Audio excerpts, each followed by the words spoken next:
आज भगवान ने जरा सी ठोकर मारी। ध्रुव जमीन पे गिरने ही वाले थे क्योंकि अंगूठे के बल खड़े थे। नेत्र खुले बाबुल की सूरत देख देख ध्रुव जी टकटकी लगाइए।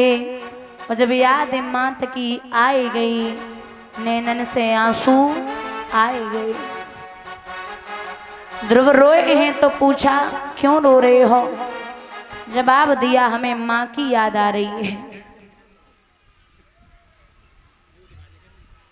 हमसे कुछ मांग लो।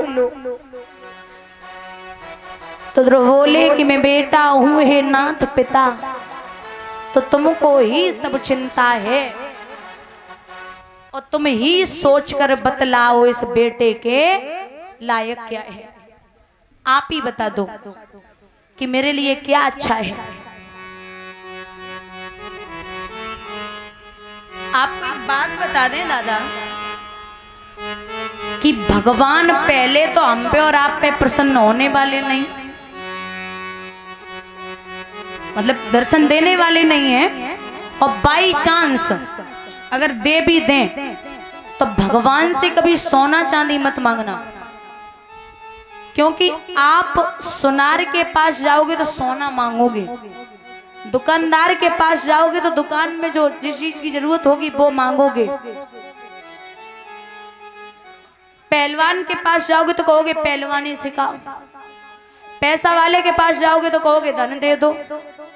लेकिन भगवान के पास अगर भगवान प्रसन्न हो जाए तो भगवान से हमेशा भगवान को ही मांगना, क्योंकि जब वो होगा ना भगवान से, भगवान को अगर मांगोगे तो अगर भगवान होंगे तो आपको किसी और चीज की जरूरत नहीं पड़ेगी।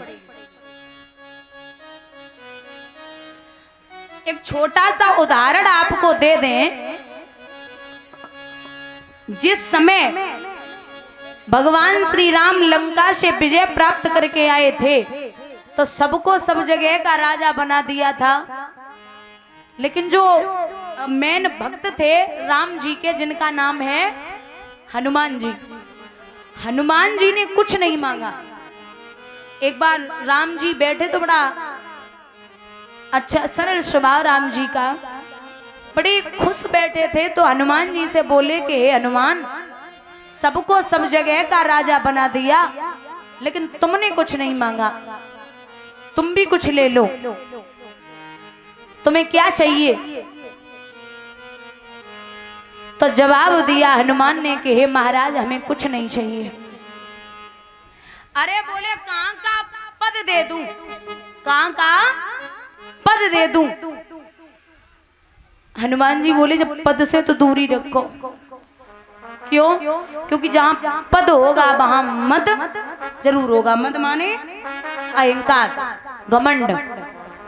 भले ही जिसके पास पद होता है घमंड, भले ही 100% में 20-40% क्यों ना होता जरूर है।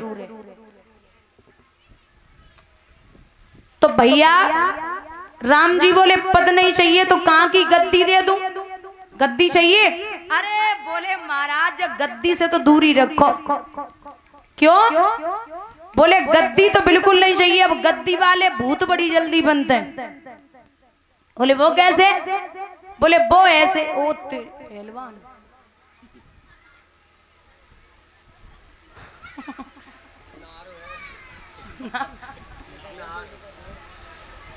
बोले गद्दी वाले भूत बड़ी जल्दी बनते हैं। बोले वो कैसे? अब दिल्ली में चले जाओ, भूतपूर्व प्रधानमंत्री, भूतपूर्व मुख्यमंत्री, भूतपूर्व जिला पंचायत सदस्य, भूतपूर्व जिला पंचायत अध्यक्ष, भूतपूर्व प्रधान जी, जितने गद्दी वाले हैं सबके आगे भूत जरूर लगते हैं।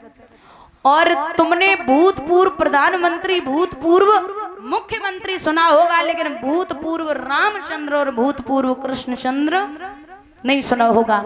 थे, हैं और हमेशा रहेंगे। बोले हमेशा गद्दी से दूर रखो। अरे सीता कहने लगी कि कुछ मांग लो, तुम पागल हो क्या?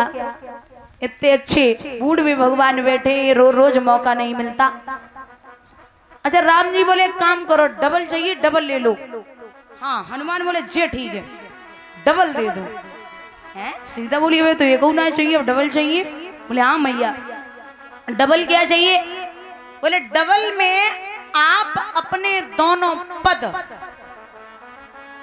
आप अपने, राम जी से हनुमान बोले कि आप अपने दोनों पद यानी कि चरणों की सेवा मुझे दे दीजिए।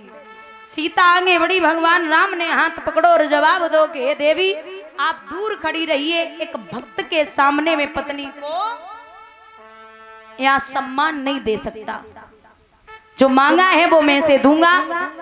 मेरा बहुत प्यारा भक्त है, आज भी कलयुग में जहां जहां राम के मंदिर बने होंगे वहां वहां हनुमान की मूर्ति अवश्य होती है, और सामने नहीं साइड से हनुमान जी बैठे होते हैं, उनकी निगाह भगवान के चरणों की तरफ होती है। कहते हैं कि अगर दर्शन करने, अगर वैराग्य धारण करना, अगर कुछ देखना है तो भगवान के चरणों को देखिए। बोलिए गोविंद भगवान की।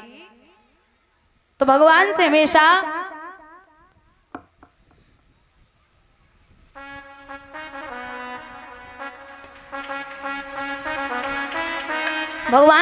भगवान को ही मांगो।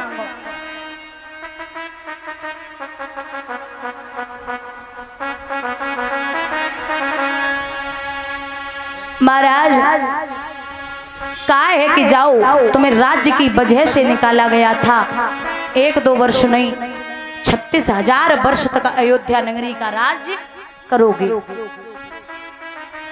विदा किया। सबसे पहले ध्रुव मौसी के दरवाजे पे पहुंचे, क्योंकि मौसी ही मेरी सबसे पहली गुरु है। लेकिन वहां पे कस्तूरी की क्यारी करी, केसर की बनी खाद, और पानी दो गुलाब को पर रही प्याज की प्याज। तुम प्याज में चाहे कितने इत्र सेंट डालो, वो अपनी बदबू ना छोड़ दो।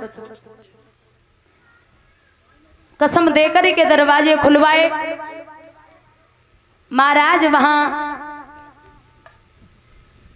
6 महीने हो गए थे। मां सुनीति ने मुख पर एक पानी की बूंद नहीं रखी थी, अंधी हो चुकी थी, पुत्र के वियोग में रो रही है। ध्रुव के आहट भरी पुकार सुनकर के मैया ने आवाज लगाई, लाला तू भगवान को प्राप्त करके आया है? बोले हाँ मैया।